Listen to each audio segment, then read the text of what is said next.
Good morning, Kitchissippi. It is Saturday, February the 6th. This is a video version of the 38th Kitchissippi Ward newsletter.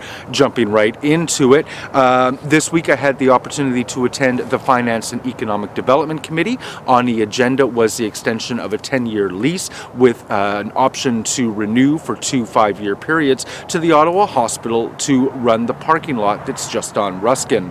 Neither I nor the community were opposed to the extension of the lease, but we did take advantage of that opportunity to impress upon City Council our desire that when that lot ceases to be a parking lot, we want it to revert back to an open space and eventually a city park. So it was my pleasure to speak on behalf of that with the Finance and Economic Development Committee. Also this week we've put up 2 new plans for the Reed Park redevelopment. I think this is something you're all well aware of. We've been holding consultations for months now on what the redevelopment of Reed Park should look like. Our parks planners have taken the vision that we elucidated and turned that into something that is a little more shovel ready. There are 2 versions of a Reed Park redevelopment scheme that are now online. Take a look at the newsletter for your link. Also this week, I posted a draft of a Committee of Adjustment primer. I don't think anyone in their right mind seeks out information about what the Committee of Adjustment is or what it does until a sign goes up across the street or they hear that a neighborhood home is going to be demolished and replaced with something potentially larger. I've put up a primer to answer some of the most common questions about the Committee of Adjustment, what it does, and how you can engage with it. I know many of you are actually expert in the Committee of Adjustment process, and I'm seeking out feedback to see where I may have misstated anything or missed anything. That's on the blog at kitchissippiward.ca. I have a pop-up at the Ottawa Bagel Shop that is at 1321 Wellington Street on Monday from 9 until noon. You know, these pop-ups are getting more and more popular, and I am often walking into a room full of people who are waiting to see me. I know your time is valuable. Quick hint, sometimes the 3rd hour of those pop-ups really slows down. Great time to spend a little bit more time talking about your issues and concerns. A quick heads up as well, we're holding a date to be confirmed in early March to continue the public discussions around the Kitchissippi parking strategy. Our city staff have been working with both the BIAs in our area, with me to inventory some of the parking pressures that there are, develop some strategies for dealing with those. There will be an open house in early March. I'll get that date as soon as I can. Also in the newsletter, traffic calming. Many of you probably read a report put out earlier this week that there is $41,000 available to each councillor for measures that are taken from the temporary traffic calming catalog. For a few weeks now, I've had a full list that I think will take us to the first tranche of $41,000 of streets where I'm proposing that we would put planters or speed boards or flexi posts.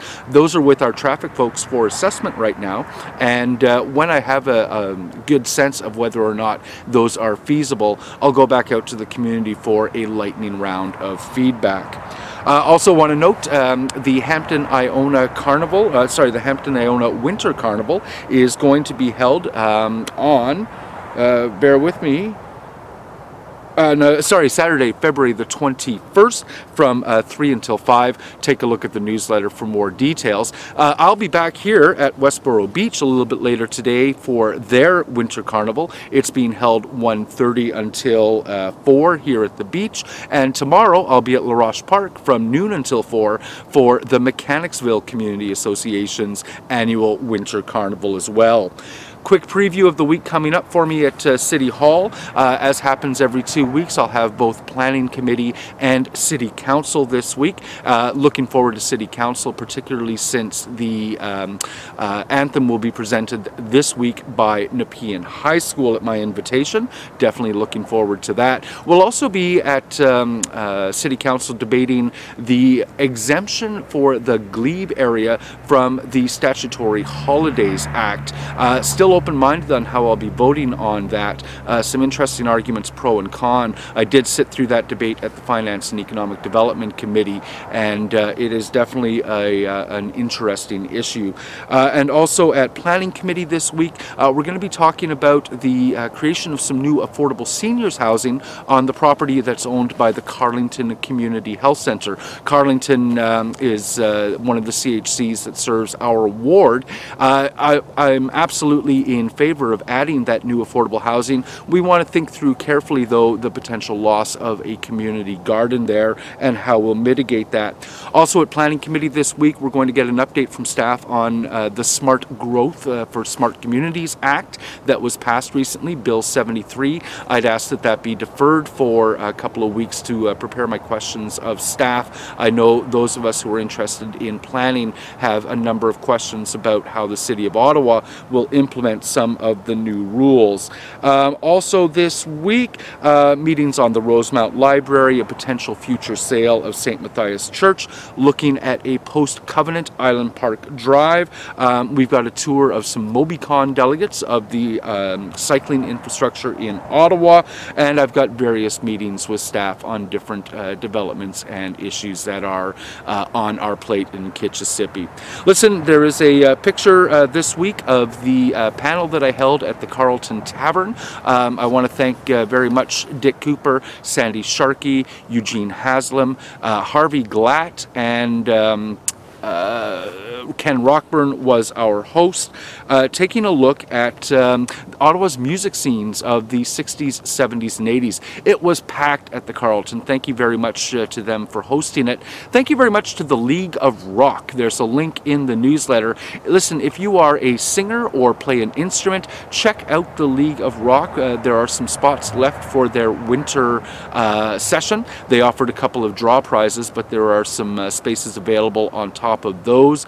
A huge thanks to them for the draw prizes. And to leave off, thank you very much to Lori Marlowe. As always, Lori, you were a rock star at the Carlton, helping to ensure that the event would go off smoothly. Listen, until we do another video version of the newsletter, I hope everyone has a great week. As always, feel free to get a hold of us at kitchissippiward.ca with your comments, questions, and concerns. If you're not subscribed, you can also sign up for the newsletter at kitchissippiward.ca.